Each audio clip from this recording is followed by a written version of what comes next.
Selamat pagi Bapak Ibu Saudara yang dikasihi Tuhan.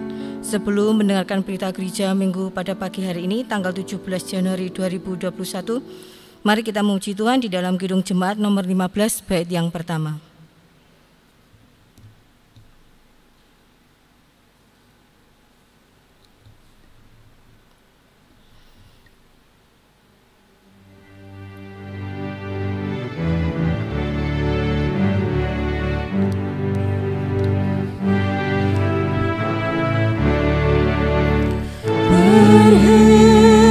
Semua menghadap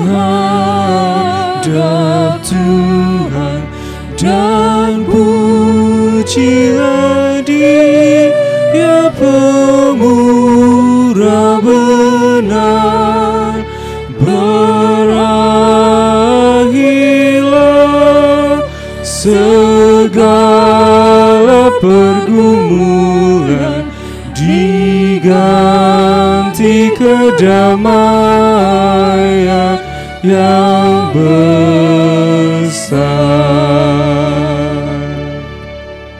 Berita gereja Minggu tanggal 17 Januari 2021 Rom 1 telah dipanggil Tuhan Ibu Suharmi warga kelompok Sangkras 1 pada hari Kamis tanggal 14 Januari 2021 dan ibu tersebut masuk peralihan nomor 3 tahun 2021.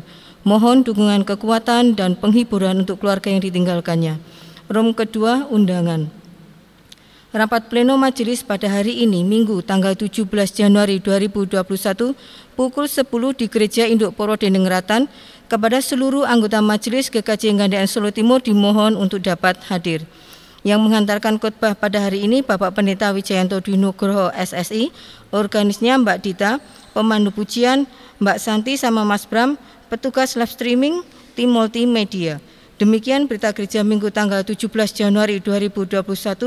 Mari kita mempersiapkan diri kita untuk masuk pada ibadah Minggu pagi ini dengan memuji Tuhan di dalam Kidung Jemaat nomor 15 bait yang kedua.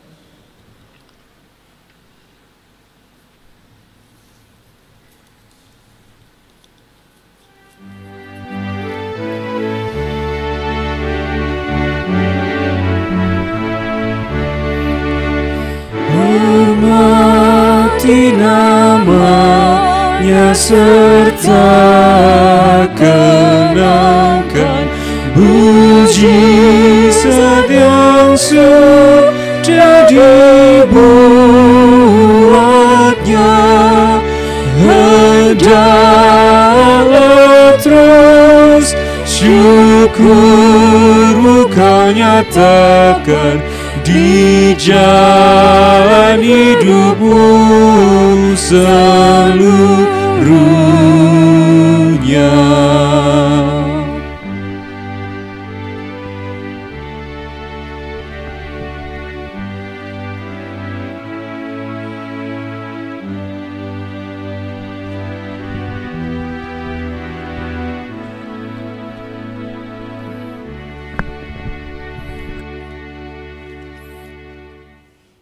Bapak, Ibu, dan saudara-saudara yang dikasihi dan yang mengasihi Tuhan Yesus Kristus, marilah ibadah kita pada hari ini kita khususkan dengan pengakuan Tuhan yang menciptakan langit dan bumi adalah sumber pertolongan kami.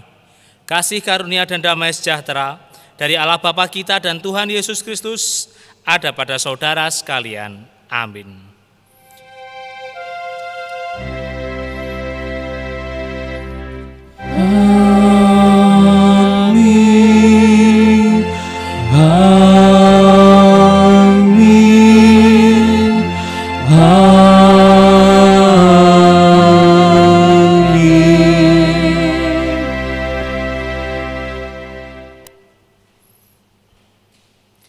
Jemaat yang dikasihi dan yang mengasihi Tuhan Yesus Kristus, marilah kita bersama-sama memuji Tuhan dengan bersama menyanyikan Kidung Jemaat nomor 19, bait yang pertama, Tuhanku Yesus.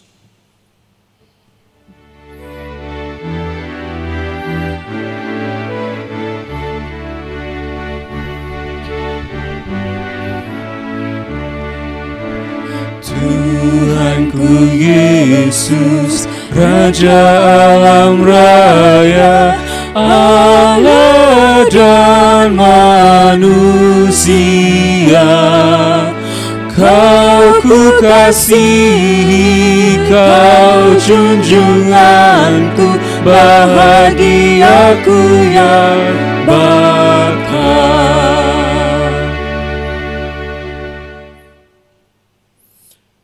Untuk kesekian kalinya kita akan mendengarkan hukum kasih yang tertulis pada Matius 22 ayat 37 sampai dengan 40 demikian. Kasihilah Tuhan Allahmu dengan segenap hatimu dan dengan segenap jiwamu dan dengan segenap akal budimu. Itulah hukum yang terutama dan yang pertama. Dan hukum yang kedua yang sama dengan itu ialah kasihilah sesamamu manusia seperti dirimu sendiri. Pada kedua hukum inilah tergantung seluruh hukum Taurat dan kitab para nabi. Jemaat yang terkasih, sepertinya mustahil jikalau kita bisa melaksanakan hukum kasih ini. Kita diwajibkan mengasihi Tuhan, diwajibkan mengasihi sesama, dan diwajibkan mengasihi diri sendiri. Tiga-tiganya ini harus dilakukan secara bersama-sama. Mustahil. Tetapi Tuhan kita adalah Tuhan yang pengasih. Maka dari itu sewaktu kita melakukan suatu kesalahan, mungkin kita gagal mengasihi sesama, mungkin kita gagal mengasihi diri sendiri, atau kita gagal mengasihi Dia, Tuhan. Maka dari itu, pada saat itulah kita diberi kesempatan untuk mengaku segala dosa kita, meminta ampun kepada Tuhan, maka Tuhan akan mengampuni segala dosa-dosa kita. Marilah kita mengambil saat hening sejenak untuk mengakui segala dosa-dosa kita. Saat hening sejenak.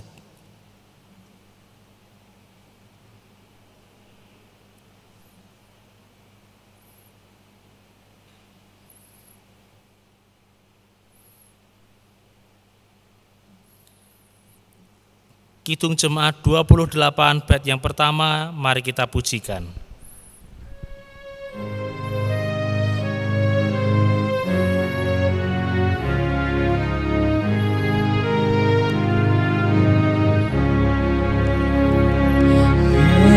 Yesus, tolonglah, hapuskan dosaku,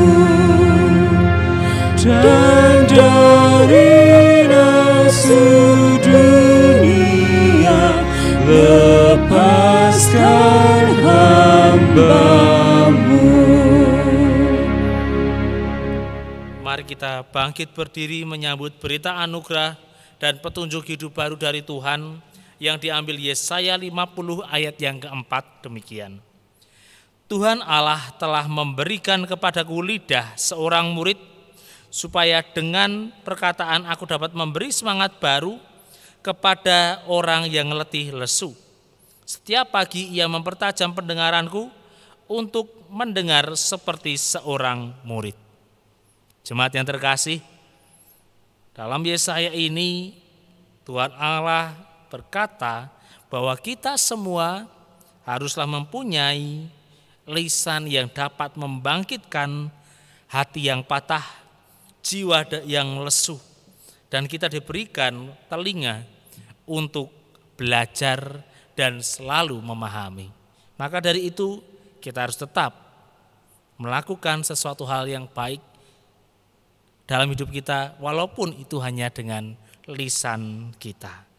Mari kita sanggupi berita anugerah dan petunjuk hidup baru dari Tuhan ini dengan menyanyikan Kidung Jemaat 306 bait yang pertama.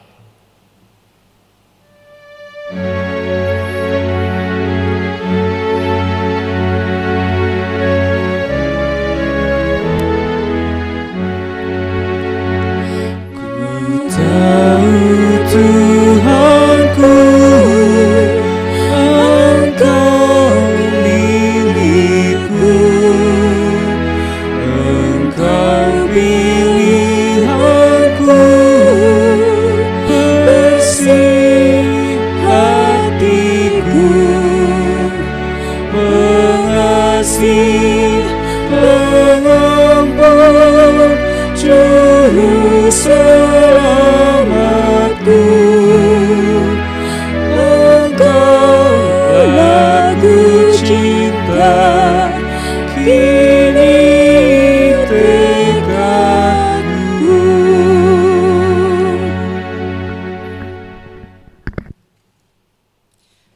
Mari kita bersatu dalam doa.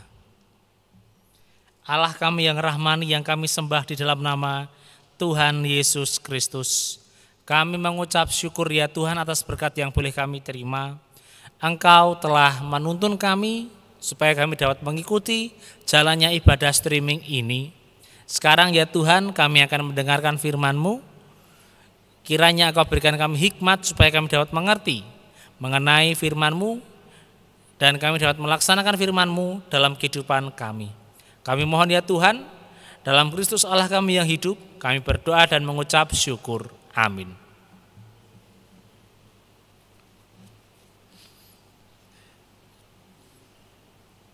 Jemaat yang terkasih, firman Tuhan pada hari ini diambil dari Yohanes pasal yang pertama, ayat 43 sampai dengan 51. Yohanes pasal yang pertama ayat 43 sampai dengan 51. Inilah Injil Tuhan Yesus Kristus menurut Yohanes. Pada keesokan harinya, Yesus memutuskan untuk berangkat ke Galilea. Ia bertemu dengan Filipus dan berkata kepadanya, "Ikutlah aku." Filipus itu berasal dari Betsaida, kota Andreas dan Petrus.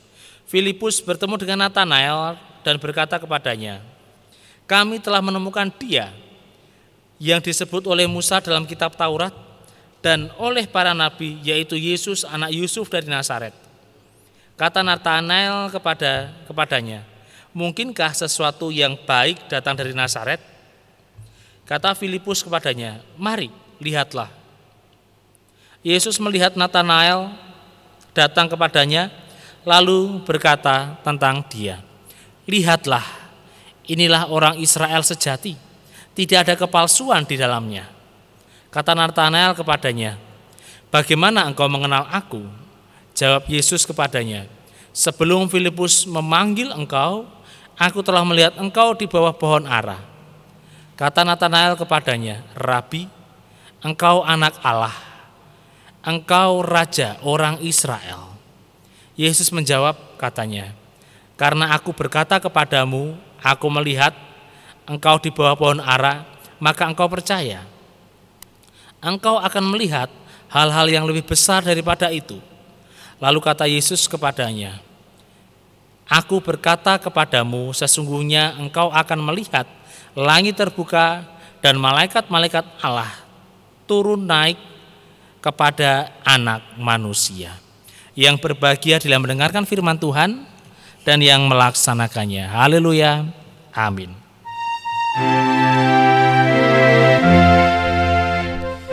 Haleluya, haleluya, haleluya, amin.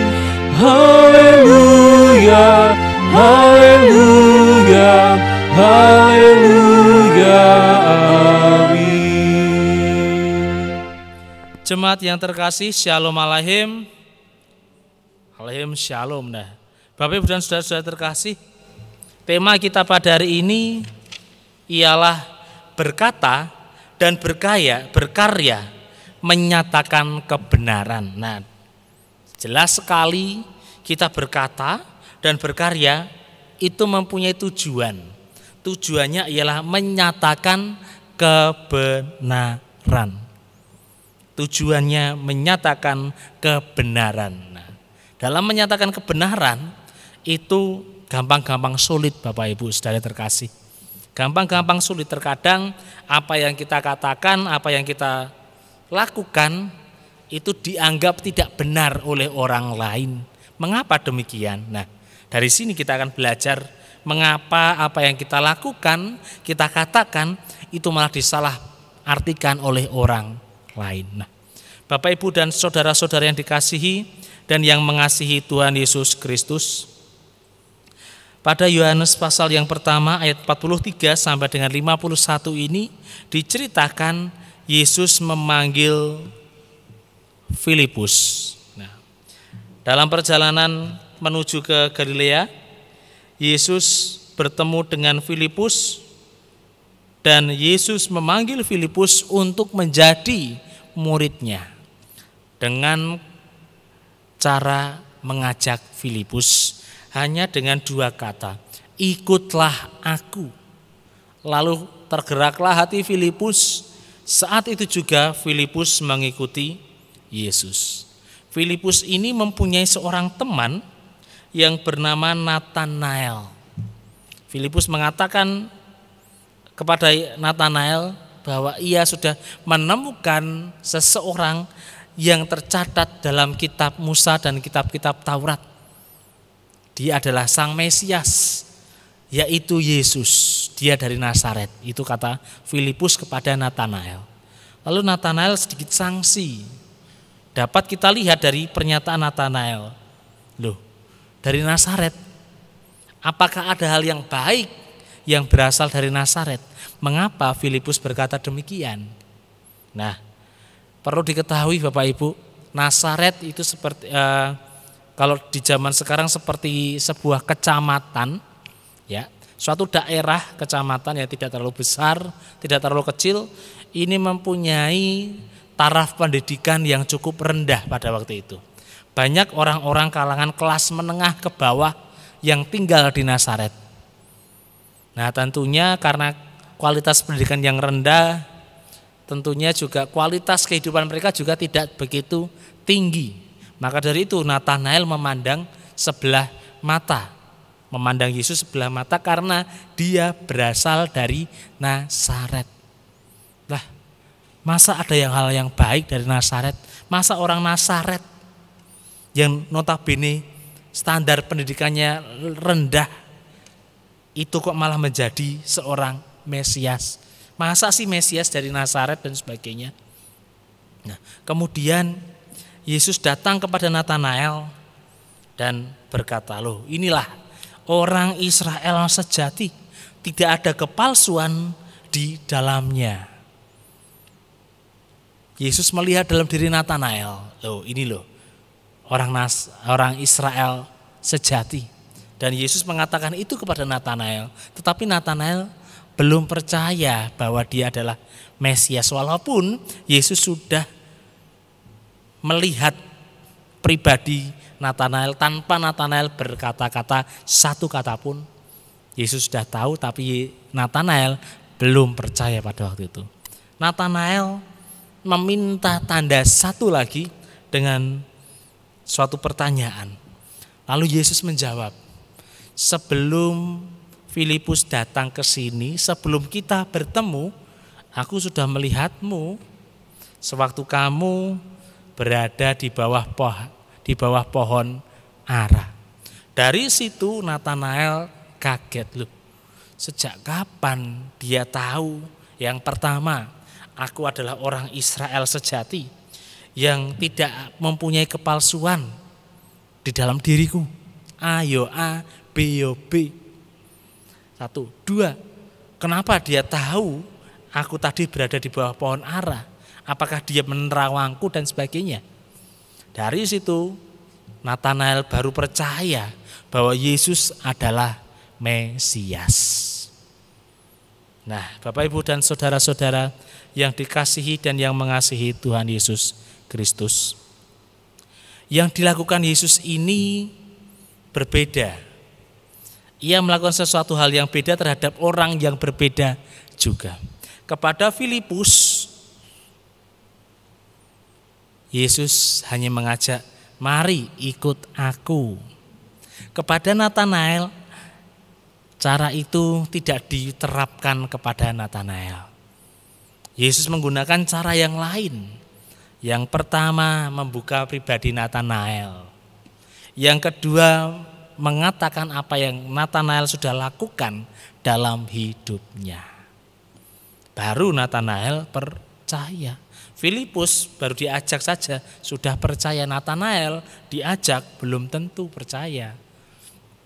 Belum tentu Natanael bersedia ikut. Ia harus mempunyai bukti, harus diyakinkan terlebih dahulu, baru Natanael yakin. Setelah itu Natanael baru bersedia mengikuti Yesus, harus diyakinkan terlebih dahulu. Nah, jemaat yang dikasihi dan yang mengasihi Tuhan Yesus Kristus, Cara Tuhan memanggil murid-muridnya ini unik-unik. Dalam Injil yang lain diceritakan Yesus memanggil murid-muridnya sewaktu para murid ini sedang menjala ikan. Ada yang demikian. Diceritakan Yesus memanggil Saulus dengan berbagai macam kronologi yang saling menyambung. Akhirnya Saulus bertobat menjadi Paulus. Ada cerita juga Yesus memanggil Filipus dengan cara yang cukup sederhana. Ada cerita juga Yesus memanggil Nathanael dengan cara yang cukup unik pula. Nah, cara Yesus memanggil para murid ini disesuaikan dengan karakteristik, dengan kepribadian para murid. Nah, saya teringat suatu cerita dari salah satu dosen saya, Bapak Pendeta Stefanus Christian Haryono. Saya pernah ngobrol dengan beliau di kantornya, Pak, kenapa kok Pak Stef bersedia menjadi pendeta pada waktu itu, Pak? Dan sekarang menjadi dosen, tetap menjadi pendeta, tapi tugas khusus di dosen di Duta Wacana. Beliau yang menjawab, Tuhan memanggil umatnya itu dengan cara yang unik, Jay. Lalu Tuhan memanggil jenengan, Pak Stef, ini caranya gimana? Nah, dulu saya itu sebenarnya sudah diterima di perusahaan rokok Jarum, tetapi saya keluar. Sebelum di Jarum saya pernah bekerja di BCA, tapi saya juga keluar. Hati saya ini meronta-ronta ingin menjadi seorang pendeta. Mengapa, Pak? Bagaimana kronologinya? Kronologinya sedikit tidak masuk akal sih, tetapi itulah yang digunakan Tuhan untuk memanggil saya. Lah, gak masuk akalnya gimana, Pak? Dulu itu saya setiap melihat pendeta atau romo yang menggunakan stola, ini stola Bapak Ibu, itu saya mempunyai pandangan, wah, orang yang menggunakan stola itu bagus ya, keren, ada perbawane gitu. Nah, dari situ saya ingin menggunakan stola, tetapi tidak mungkin saya menggunakan stola karena saya bukan imam. Maka dari itu saya mempunyai niat pengen jadi pendeta supaya dapat menggunakan stola. Tetapi itulah cara Tuhan memanggil umatnya. Akhirnya masuk sekolah teologi, lalu memperdalam ilmu teologi. Hati saya gembira di situ. Saya menjalani hidup saya dengan menjadi seorang pendeta, tetapi saya merasakan suatu kebahagiaan yang lebih dari yang lainnya. Saya menikmati hidup saya yang sekarang menjadi seorang pendeta. Media yang digunakan Tuhan untuk memanggil saya sepele, stola. Seperti seorang Filipus. Yesus memanggil seorang Filipus dengan cara yang sangat sederhana. Hanya mengatakan, ikutlah aku. Maka Filipus ikut Yesus menjadi muridnya. Nah, saya juga teringat mengenai kisah hidup saya. Untuk menjadi seorang pendeta bukanlah hal yang mudah, Bapak Ibu, untuk saya, untuk diri saya. Perlu banyak perjalanan, ya, mulai dari tempaan dari keluarga, tempaan dari dunia luar, tempaan dari dunia kerja yang dulu, tempaan dari dunia jalanan dan sebagainya, dan membentuk saya menjadi seorang pendeta.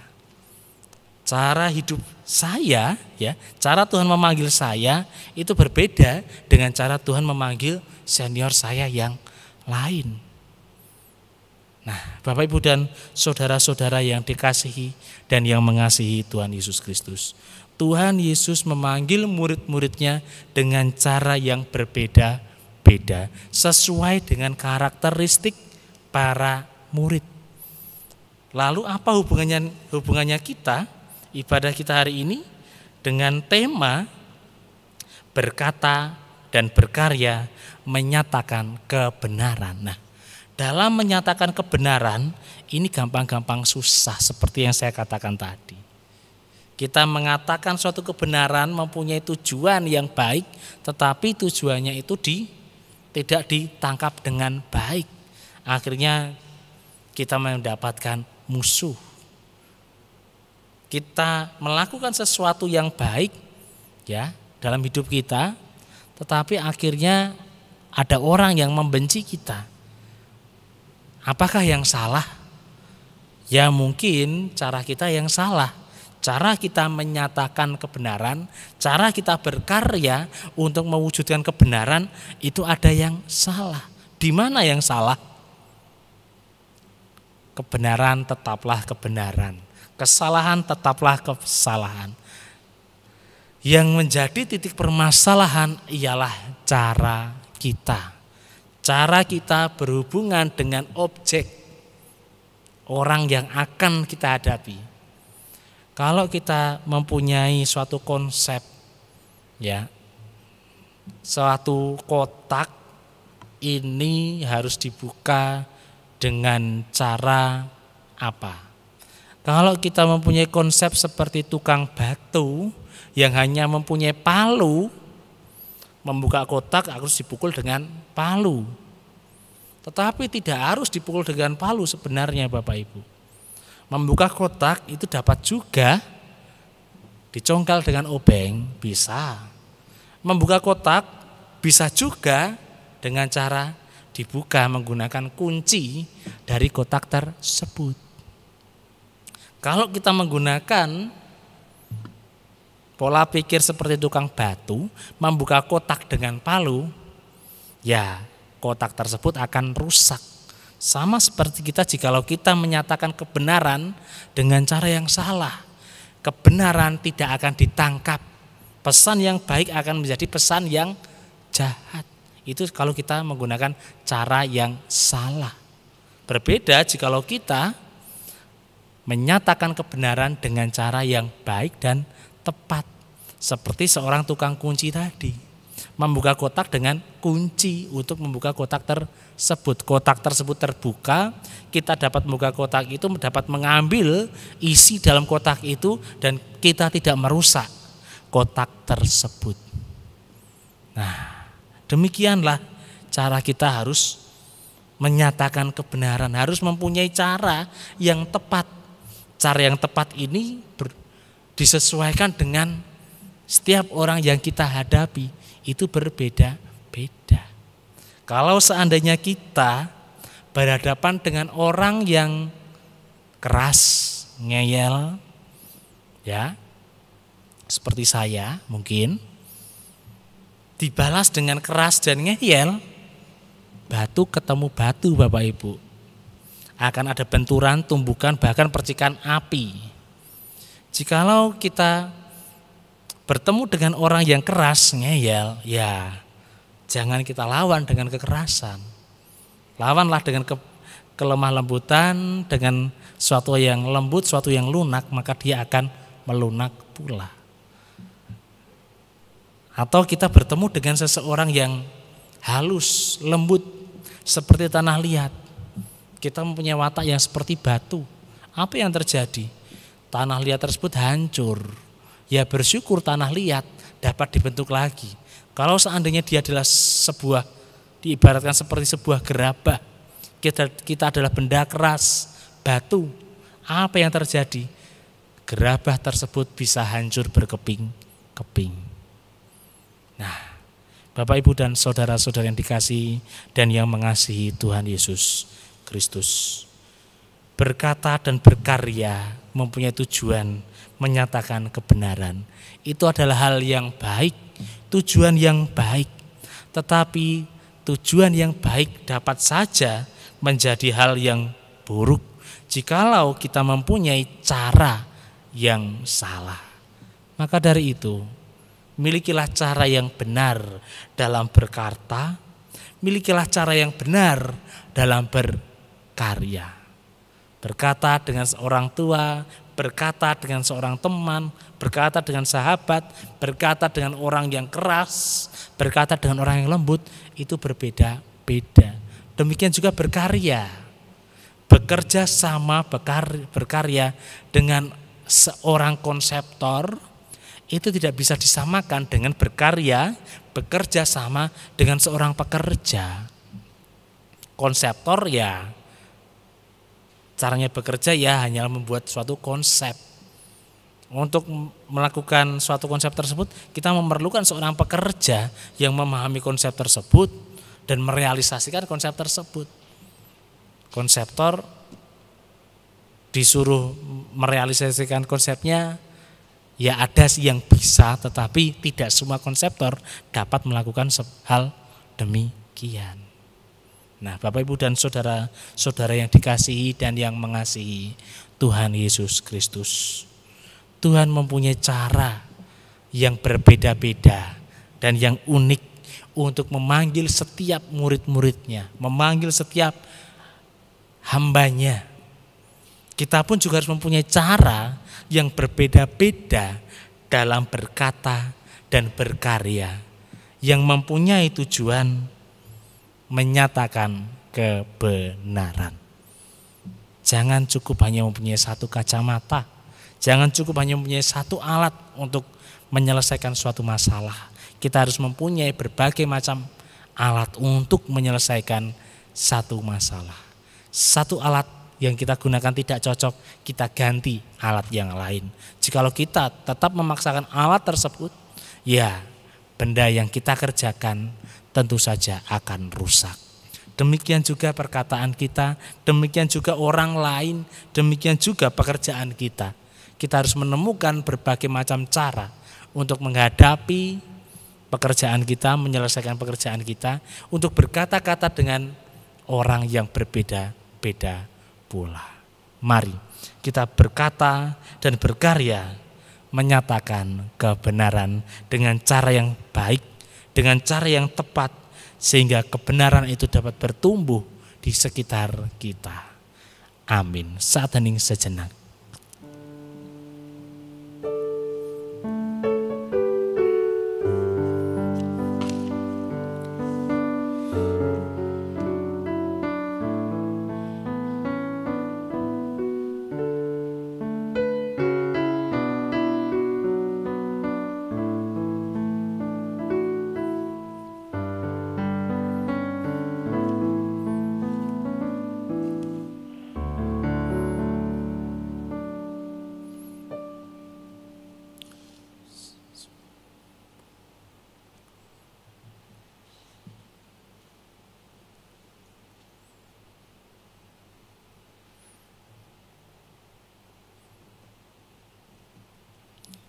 Mari kita bersatu dalam doa. Allah kami yang rahmani, kami mengucap syukur ya Tuhan atas berkat yang boleh kami terima pada hari ini. Engkau telah menunjukkan kasih-Mu pada kami. Engkau menunjukkan kuasa-Mu kepada kami. Kami teringat bagaimana Engkau memanggil kami. Engkau memanggil kami semua dengan cara yang berbeda-beda. Mungkin sama seperti Filipus dengan cara yang sederhana, ada kami yang bersedia ikut. Mungkin juga kami seperti Nathanael yang perlu dengan berbagai macam narasi, perlu berbagai macam kronologi kejadian, kami baru bersedia mengikuti Engkau. Kami mengucap syukur. Dan terima kasih ya Tuhan, Engkau telah mengingatkan kami untuk tetap berkata-kata dan berkarya, menyatakan kebenaran. Kami juga tahu dalam menyatakan kebenaran ini, kami harus mempunyai berbagai macam cara supaya kebenaran ini tetap ditangkap sebagai suatu kebenaran. Jikalau cara kami salah, kebenaran ini dapat saja melenceng menjadi suatu kesalahan dan suatu hal yang lebih buruk. Kiranya Engkau berkati kami. Allah kami yang rahmani, kami juga berdoa supaya Engkau memberkati saudara-saudara kami yang sedang sakit atau dalam masa pemulihan ini. Kiranya Engkau berkati Ibu Sola Gracia, putri dari Bapak Riyadi Marjono, yang pada hari ini sedang dalam masa pemulihan karena Engkau telah mengizinkan saudara kami ini dalam masa karantina. Kami mohon ya Tuhan, kiranya Engkau berkati keluarga ini, Engkau berkati keluarga besar Bapak Riyadi Marjono, Engkau kuatkan beliau semuanya, Engkau selalu dampingi keluarga ini. Kami mohon ya Tuhan, kami meminta kepadamu, ya Allah kami yang hidup. Kami juga berdoa untuk saudara-saudara kami yang telah menyelesaikan masa-masa karantinanya, karena kemarin juga terpapar. Kiranya Engkau selalu dampingi mereka, Engkau jaga kesehatan mereka. Kami mohon ya Tuhan, kami meminta kepadamu, Allah kami yang hidup. Kami juga berdoa supaya Engkau memberkati saudara kami yang sedang dalam pergumulan. Kiranya Engkau berikan kekuatan, kiranya Engkau berikan penghiburan, kiranya Engkau berikan jalan keluar bagi setiap masalahnya. Kami mohon ya Tuhan, kami meminta kepadamu, Allah kami yang hidup. Kami juga berdoa supaya Engkau memberkati gerejamu GKJ Gandean Solo Timur. Engkau tahu apa yang menjadi permasalahan di gereja ini, Engkau mengerti segalanya. Mulai dari permasalahan keuangan, permasalahan tenaga gereja, permasalahan intern dalam organisasi, mungkin intern dalam kejemaatan, kiranya Engkau selesaikan, kiranya Engkau segera atasi semua masalah ini. Ya Allah kami yang hidup, kami juga berdoa supaya Engkau memberkati hamba-hambamu yang melayani Engkau di jemaatmu ini. Kau berkati para majelis, song leader, organis, multimedia, pengurus komisi, bidang-bidang, pengurus kelompok, pengurus wilayah, guru-guru sekolah minggu dan semuanya yang terlibat dalam pelayanan di gereja ini. Engkau berkati, Engkau sertai semuanya. Kami mohon ya Tuhan, kami meminta kepadamu. Kami juga berdoa supaya Engkau memberkati bangsa negara kami. Kau berkati bangsa negara dan kota kami, bangsa negara Indonesia dan kota Solo tercinta. Engkau tahu pergumulan yang ada di negara kami ini, mengenai pandemi yang belum usai, mengenai pergolakan politik yang semakin tidak beraturan. Engkau tahu semuanya, dan kami meminta kekuatan dari Engkau. Kami juga mengucap syukur karena Engkau telah mengizinkan negara ini menerima suatu berkat yang cukup besar berupa vaksin yang segera akan disebarluaskan. Kami yakin, kami percaya Engkau selalu menyertai kami semua. Allah kami yang hidup, kiranya Engkau berkati para pemimpin kami, mulai dari presiden sampai pemimpin di rumah kami masing-masing, supaya bangsa, negara, kota, dan lingkungan serta keluarga kami menerima damai-Mu, menerima berkat-Mu, menerima kelebihan dari Engkau. Kami mohon ya Tuhan, kami meminta kepadamu. Terima kasih ya Tuhan, dalam Kristus Allah kami yang hidup, kami berdoa dan mengucap syukur. Amin.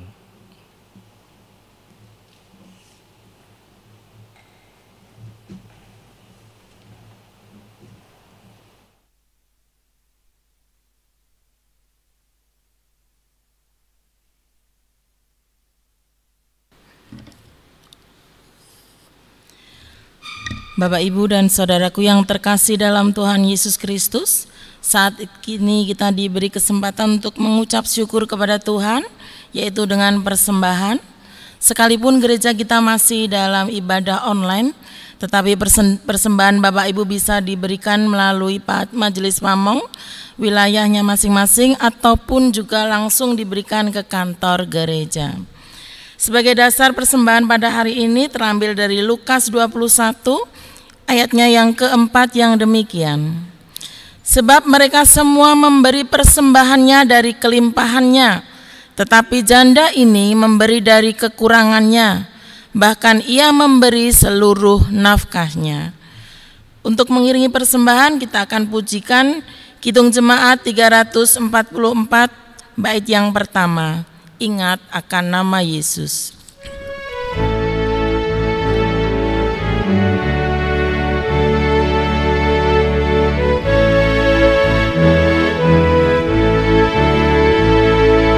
Ingat akan nama Yesus, kau yang susah dan sedih. Nama itu menghiburmu, mana saja kau pergi. Indahlah namanya, pengharapan dunia. Indahlah namanya, suka surga yang bakal. Marilah kita bangkit berdiri, kita serahkan persembahan ini dalam doa. Tuhan Allah Bapa kami yang bertahta di dalam kerajaan surga yang mulia, Engkau yang selalu kami sembah dan kami tinggikan di dalam nama Tuhan Yesus Kristus. Terima kasih Bapa, karena pada saat ini Engkau berikan kesempatan kepada kami untuk mengumpulkan persembahan. Kiranya Tuhan sucikan dan Tuhan pakai untuk memperbesar kemuliaan-Mu di gereja ini. Tuhan Yesus, kami berdoa untuk saudara kami yang sudah Tuhan pakai untuk mengelola persembahan ini. Kiranya Tuhan pun akan berkati hati dan pikirannya, sehingga apa yang dilakukannya akan sesuai dengan kehendak-Mu. Terima kasih Tuhan Yesus, karena Engkau pun juga mengajar kepada kami doa yang sempurna, doa Bapa kami. Bapa kami yang ada di surga, dikuduskanlah nama-Mu, datanglah kerajaan-Mu, jadilah kehendak-Mu di bumi seperti di surga. Berikanlah kami pada hari ini makanan kami yang secukupnya, dan ampunilah kami akan kesalahan kami, seperti kami juga mengampuni orang yang bersalah kepada kami. Dan janganlah membawa kami ke dalam pencobaan, tetapi lepaskanlah kami dari yang jahat, karena Engkaulah yang mempunyai kerajaan dan kuasa dan kemuliaan sampai selama-lamanya. Amin. Bapak, Ibu, dan Saudara, marilah kita memperbarui iman kepercayaan kita dengan mengikrarkan pengakuan iman rasuli bersama-sama. Aku percaya kepada Allah, Bapa yang Maha Kuasa, Khalik langit dan bumi, dan kepada Yesus Kristus, Anaknya yang tunggal Tuhan kita, yang dikandung daripada Roh Kudus, lahir dari anak darah Maria, yang menderita di bawah pemerintahan Pontius Pilatus, disalibkan, mati dan dikuburkan, turun ke dalam kerajaan maut. Pada hari yang ketiga bangkit pula dari antara orang mati, naik ke surga, duduk di sebelah kanan Allah Bapa yang Maha Kuasa, dan akan datang dari sana untuk menghakimi orang yang hidup dan yang mati. Aku percaya kepada Roh Kudus, gereja yang kudus dan persekutuan orang kudus, pengampunan dosa, kebangkitan daging, dan hidup yang kekal.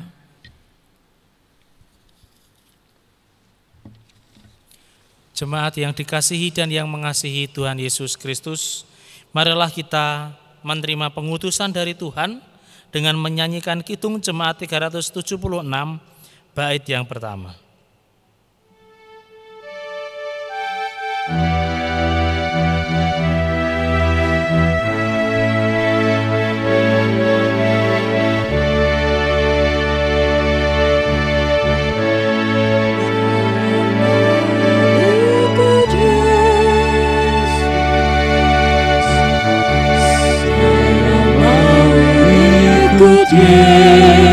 Yesus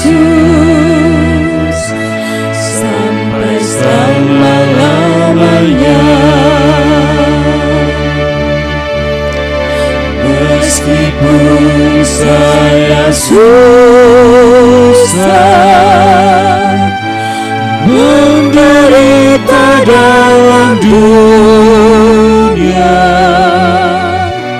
saya mau ikut Yesus sampai selama-lamanya. Jemaat yang terkasih, terimalah berkat dari Tuhan. Kasih karunia Tuhan Yesus Kristus dan kasih Allah dan persekutuan Roh Kudus menyertai saudara sekalian. Amin. Kidung Jemaat 376 bait yang pertama, ikut dikau saja Tuhan.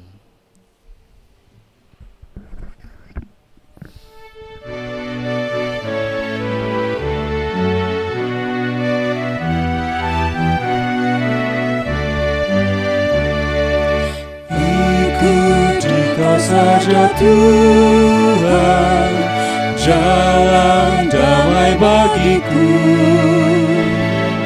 Aku selamat dan sentosa hanya oleh darah-Mu. Aku ingin ikuti Kau dan mengabdi padamu. Dalam Dikau Juru Selamat, ku bahagia.